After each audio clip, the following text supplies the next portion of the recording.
Ovo ti je Berk, sine. Bija je to dom tvog dida i babe. I njihovi dida i babe.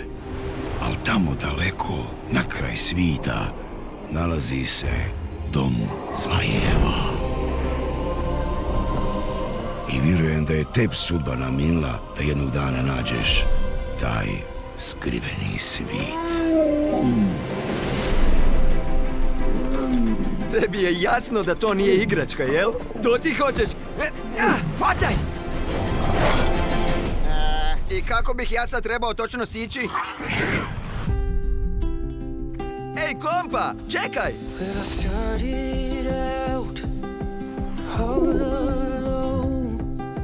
On nije jedini.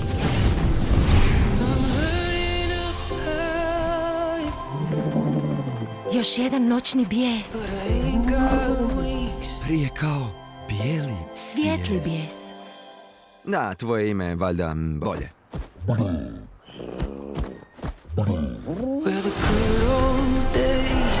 Vani je cijela vojska s dovoljno kaveza za sve naše zmajeve.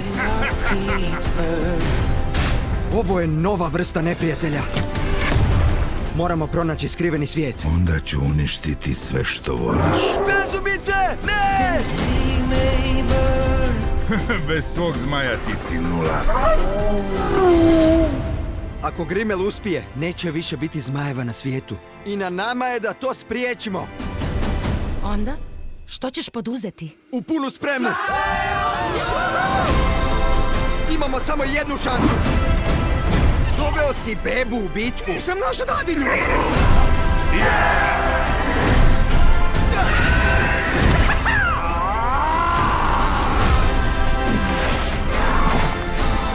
Skriveni svijet stvarno postoji. To je pravi kralj. Upravo si, kompa. Vrijeme je.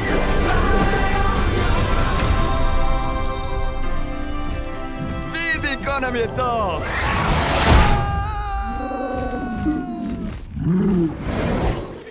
Ni riječi.